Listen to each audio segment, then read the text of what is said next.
Hello everyone and welcome to another YouTube cast with myself, Wardy. How are we doing today? A little bit of a weird one, you might already realise. Wardy, your voice, what's happened to it? Have you disabled your microphone? Is it your webcam? No, it's not. I'll tell you about that in just a moment. First of all, let's do a quick introduction of our two players. A match from IEM Katowice. We're actually only going to be casting a single map today, because I think this was a great map. The rest of the series was a little bit meh, so we're just going to do the one map.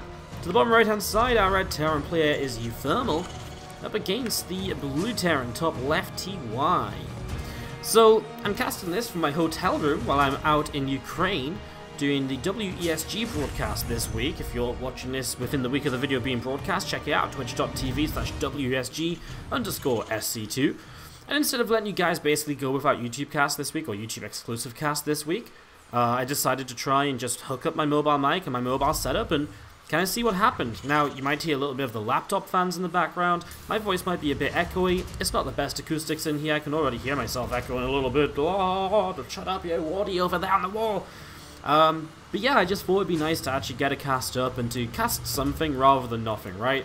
The quality may not be what I usually want to put out, so if you're tuning into this and you're like, wait, this quality's not great, it is usually a bit better than this, and it is just a pre-warning that I'm doing this on a laptop, on a YouTube, like, I'm just doing this on a laptop, so there might be a couple frame drops. I really don't know. I have no idea. This should work fairly well, but it's not going to be perfect is what I'm trying to say. But still, I wanted to bring you guys this TvT, and just before we do jump further into this, actually, I also just want to mention very quickly that I'm trying out a new format with the YouTube channel that I'd love to get your feedback on. A lot of the time, I'm very regularly casting or uploading pretty much everything that I cast on my stream, or the majority of tournaments. And when I start to upload a tournament, I usually upload like every single matchup from a tournament. This week I'm doing a bit of a trial run where instead of uploading 3 to 5 times a day, I'm uploading 1 video a day. This week it's all going to be from the same tournament anyways, because I feel like it was a really good tournament and really good games, and so they're all worth uploading. But the idea is, in general, I want to just start handpicking the best matches, the matches where I feel I casted the best, and just uploading those. So I want to know in the comments down below, do you think that's a great idea? Do you think that's terrible? Are you really sad that you're not going to be able to watch full tournaments on this channel? Do you think it's great because you know that you're just getting the best of the best action, and that you can check out the Twitch VODs anyways if you want to see the full tournament? Let me know, and I would be more than happy to read those, and actually, I'd love to get the feedback, actually. It's going to be really interesting to try out and see how it works anyways. Again, this is nothing final just yet, just playing around with ideas on how I can make the YouTube a better place to visit, a better place to subscribe to. Because I'm really into the whole YouTube thing right now. If you've been watching these other YouTube exclusives, you'll probably know that. As always, guys, don't forget to leave a comment if you have an opinion on that. And if you really like the video, consider liking it or subscribing to the channel. Now you're like, Wardy, 3 minutes into the game, this sort of feels like a Twitch stream, you're bickering on, you don't even have Twitch chat to bother you, and yet what are you doing? You're just talking about anything but the game. Well, let's talk about the game, shall we? Command Center opening from uThermal. He goes into the factory-based expansion, followed by his starport. He has this wall off here to defend from Reaper-based attacks, which will hop up from this area generally. Now, TY on the other side is going full on 1-1-1. He doesn't pull out of gas a little bit to to take the expansion, which is what uThermal did. He went straight into this, and he even went into, in a bit of a weird way, the reactor opening into double Reaper production. He took a bit of a risk, but it's kind of paying off, and we're just joining in now and really talking about this as this fight gets going. You can see uThermal does not have the numbers right away, so he backs off. A bit weird when the Reapers jump up to the high ground, because then they jump down into some damage. And this is going to be damage done by TY, which is what he's hoping for, because of course, you look at his base back at home, his command center on the natural is only just now building, so uThermal can get away with taking a bit of damage here. He just needs to make sure he can at some point push this back and clean this up. A siege tank pop now is going to help a lot with that, as you can see the Hellions from TY decide to dive on through. In the end, he realizes, okay, I'm just going to get cleaned up, so I'll lift up into the medevac and drop back down and just try and pick off another SCV or so. So that medevac of TY pulls away to the right-hand side. We do see the Reaper just joining up, more reinforcements still coming across. TY has established himself about a 3 worker lead in the game, so putting himself in a spot where this damage is probably just about okay. He's going to get a couple more workers here as uThermal will fight this back. That siege tank being the real critical unit here, dealing a lot of the real damage that allows him to push this back in the end. So yeah, I'd say kind of not bad from TY. I mean, you get a little bit of a worker lead, which is what you need, considering you're down the command center. You'll be, have less mules, and also you're going to be lower on SCV production for a moment. So it feels like TY kind of does enough here. And from this point, we're going to go into what seems to be a very regular TvT setup for nowadays. I mean, a Raven on each side of the map. I mean, tell me more, Wardy. I mean, really though, we've seen Raven production in TvT just really become the absolute norm. And at this point, I feel like I'm just, pressing repeat on the record player when I tell you about it, because it's so good. You get interference matrix, you can anti-armor missile. If there's a lot of marines, you can throw down auto turrets to break tank lines depending on how you're attacking in. There's really just so many different ways of approaching the Raven usage, and it makes it very interesting to see how does each player use the Raven in each stage of the matchup, or in each situation the matchup can go into. You see here, even differences being made though, which is interesting because there's a second Raven on the way up from uThermal. On the other side of the map, TY actually lifted away from the tech lab and put his starport down on the reactor. So going into that reactor, opening up some Viking production here, and getting set up with that, as TY is in general still kind of positioned pretty aggressively. He doesn't have much of an army supply lead, and I'm not sure how much he can do about pushing into 3 siege tanks. The Raven only just built recently, so it's only really got the energy for 1 interference matrix, maybe 2, because he just used 1 to help kill that medevac by stopping it from boosting away from the Vikings. So let's see what he does. uThermal immediately unsieges actually. He's just going to try and push into this. He probably feels like he has more marines and he can get something done. Here you go, his own Ravens are missing from this fight for the moment. Interference matrix drops down out of TY. uThermal will drop down auto turrets to try and help tank a little bit. Looks like TY in the end is going to end up pushing through though. Those siege tanks cleaned up, and he's going to push through, but only really for like a couple of moments, right? In the end, is this much damage done? Yeah, okay, you killed the siege tanks, but you're probably going to lose your own siege tanks. The Vikings here are not quite going to trade out. Oh, TY messed up the micro. He actually let uThermal's Viking get 1 more shot off than it should have done. Raven comes forward, throws down an auto turret that cleans up another tank as well, then loses the Raven, so it's a real back and forth warfare here. TY still going to try and stay in position with high ground vision. You can hit this mineral line, but I think the tank's actually just a moment away. In fact, I think I lied to you. I don't think you can hit the mineral line. I think you hit just behind the mineral line, and that's what's usually annoying if you build depots here.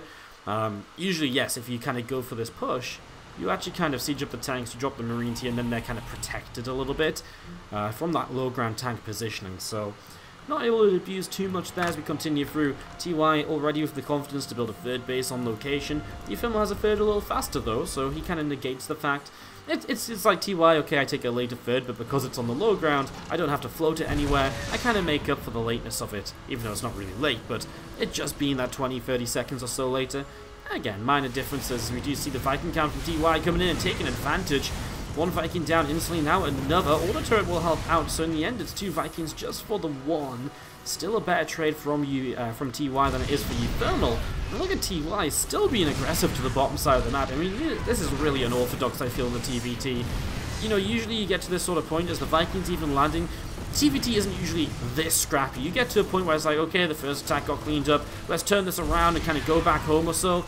This is like, TY's just like, yeah, we're going to keep fighting, and uThermal's like, no, let's just build up, dude. Look, I'm going to siege up my tanks, you don't want to attack into me. And TY's like, no, I'm attacking into you. If I say I am, you better bet I am, right? So TY just kind of controlling the game at the moment. As you see the few Vikings and a couple tanks heading around into the top side here. +1/+1 attack upgrades are a little bit faster from uThermal, so when he takes some presence on the map, he might be able to get a bit of an advantage from that. His marines being obviously the mobile units in this army, if they have better upgrades, they can trade slightly better. You can definitely come back into the game from a little bit of a unit disadvantage. But again, just TY all over the place. This harassment has been absolutely non-stop, it feels like, for 5 minutes. I feel like there was the first attack, it got cleaned up a little bit, and since then, actually, it just never stopped since. That's 4 workers killed, and that brings us to 64 workers apiece. So all said and done, if we look at the resources lost tab, it's actually pretty even. uThermal's lost that tiny little bit more, but I reckon if we look at the income tab, it's been a little uThermal favored until just now. I'm pretty sure that's just the mules dropping down here from TY, as uThermal also has to pull these STVs away from mining for a few moments, and so if we tap back to the income, it's starting to even out, right? And there's no reason it shouldn't be evened out with 66 to 69 workers. So, all said and done, pretty even game after a crazy opening, especially with how much they fought against each other. It's kind of strange to see 2 Terran players coming out in such an even position. And it really sets you up for quite an exciting little mid-game here, because now players are going to continue contesting for map control. TY especially, you can see already moving out. Look for opportunities, look for fights, and if they've been playing like this in the early game, you can only imagine that the mid-game's going to get a little bit crazier. It's definitely TY who's taken that sort of initiative to move onto the map. Okay, if we look at army supplies, he's got a little bit more, but we mentioned those upgrades being a bit faster for uThermal, and that will still ring true as his 2-2 started up a good 45 seconds ago or more now. But yeah, TY, everything he just says, I'm confident, I'm taking the map, baby. He's already got a 4th base building down in position. uThermal's got double sensor tower in the meantime. He's staying super safe, doesn't want to be figured out, doesn't want to be caught off guard. Viking's going to move forwards here, and it's always going to get a bit awkward when the Marines start getting underneath, and that's why uThermal pulls back. The tank fire protected against those Marines there in the end. A couple more Vikings on the way up from TY. The +2 attack upgrade on that engineering bay in the back of the natural. We are just going to be seeing tanks continue to siege up from uThermal, continuing to get set to go. Both of these players just setting up pretty decently so far. I do kind of like it. Like it's one of the TvTs, not my TvTs. It's one of the TvTs which I kind of feel like I'm going to enjoy. Right? A lot of people like TvT so boring. They siege up tanks and you can't attack, but there's so much going on in TvT with the kind of air switches you can play. There's always constant action. Sometimes there's attacks on multiple sides, breaking tank lines. It can get real hectic real fast and make it a real fun matchup to watch, in my opinion. I'm a real big fan of this matchup. Probably my favorite mirror. Maybe I'm biased because, you know, I primarily play Terran, so maybe a little biased there, but honestly, I really just think out of everything that happens, TvT is the one for me. That said, all the mirror matchups are pretty good right now. Anyways, enough about that. Here's an attack from TY. uThermal caught off guard despite that sensor tower. Pulls the SCVs away pretty quick, and only loses 2 workers in this. The command center being targeted here, and quite a few Marines going down. Will be able to hop up into the main base, as we do see uThermal's little drop actually getting found as well. So there's some Marines in return for TY, who is now going to pick off reactors. Reactors are, you know, not cheap, right? 50 minerals, 50 gas. They take a long time to build, and it essentially halves the production of a barracks. So reactors are very good targets when it comes to drops, etc. You see it as well all the time if, like, you know, like mutalisks get into the main base. Reactors are almost always the primary target. uThermal says, okay, if you're going across the map, I'm going to base trade here. Run straight up here, and he's going to go straight through into the natural. You can see TY was expecting this to turn into a longer game. He's got extra starports on the way down to really build into that air control late game. And well, uThermal sieging up the low ground. He's going to push the natural back, and TY has decided he wants to come back home. uThermal's 4th base went down in the previous attack, so it's nice for him to be able to get some revenge by at least denying the natural from mining for a little while here. uThermal's going to get pinned into a bit of a weird corner though. It's tough for him to move from this position because he's pinned in from the right hand side. He's kind of pinned in from the main. It's a bit easier to get out from the main base location because, well, if TY attacks down the ramp, that's generally pretty good for uThermal.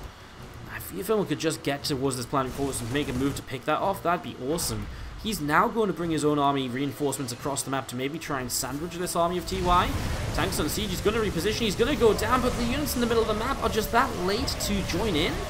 It's a little bit of a shame. He does have 2-2 upgrades against just 2-1 when he goes into this, but he loses his siege tanks, and that makes making further players so much more difficult. And I really feel if those units from the backside had come in just that little bit faster, really completed that sandwich just a little bit sooner, a little bit more easily, well, that would have been a big plus, I think. I mean, I think that's the difference between this being like an amazing, whoa, what a move by uThermal, and it now being a, okay, good moves by TY to kind of block uThermal in there and to give him no choice. It's a slight misexecution as we now see TY able to push out once again. uThermal's got 3 free upgrades on the way, but not super quickly per se. So I don't think he takes much of an advantage from there, but he is going to come in with a higher marine count, and so able to again have that mobility and take a good little start to this fight. But remember, he's only on 3 bases during all of this, so he is the one that kind of has to do something against a 4-base TY. Gets on top of the production that's been built on the 3rd base over here, though. Liberator sieged up, picking off multiple SCVs. Marines running in to go and defend against that, but as tanks get set up on this topside base, uThermal has to unsiege and locate elsewhere. It just doesn't feel like he's really finding those positions. He stims underneath the Vikings and the Liberator here. Tank's doing a lot of damage, the Marine count getting thinned down, and especially as more Marines come in from TY, this army of uThermal gets pushed back almost instantly, and you can see his supply just dropping down that little bit more once again. It's just this combined with the few SCVs that have been lost, and the lack of a 4th base that's really starting to cost him. You can see the main base is lifted up, and that's going to try and locate to the 4th. I mean, that's fine, it gets you the mining for a little while. It's not perfect, it's not ideal. And it's also going to be very exposed because now you've got two bases that are completely barren of defense, whereas, you know, TY's got Planetary Fortress here, so he doesn't really have to worry about this base so much unless the attack is much more committed and much larger, in which case he'll probably have more of an idea that it's on the way because he'll identify those units missing from the main army, or just because he's tracking the main army and those large army movements in general with good scans, good pressure forwards from his own units, and so on and so forth. And as we tapped over here, by the way, you know, TY is also moving his main base out, but he also has a 5th command center ready to move to a 5th base as well. So TY is not really as kind of hemlocked in as uThermal is on the bases, and I mean, here you go, Marines come straight down here. This base was never repaired, so it goes down super fast, and suddenly uThermal is on just 2 orbital commands. A huge drop from him will attempt to come across the map as he sets up a tank in defense, but I'm not sure if that'll be enough. He's going to drop straight into the main, but actually tanks on the low ground will reach to help out. Vikings coming through from TY as well, and he's going to play a cleanup here in the main base, as he's just going to get that tank shots off. The Marines are fighting too. Okay, he lost a couple of Liberators that were there, but that's really not an issue when you clean up this huge army, and you're still winning the fight on the other side of the map. Great play by TY, and he's going to be able to clean that up and win the game here on Kairos Junction. Now, as I mentioned, I'm actually not going to cast the rest of this series, guys. A couple of reasons. A, we've just finished day 1 of WSG, and I'm super tired. We had to start super early in the morning after traveling yesterday, so I'm a little tired. And again, I'm not going to lie, I got a little bit of info about this series, and they mentioned that the next couple games are just really not that as great as this one.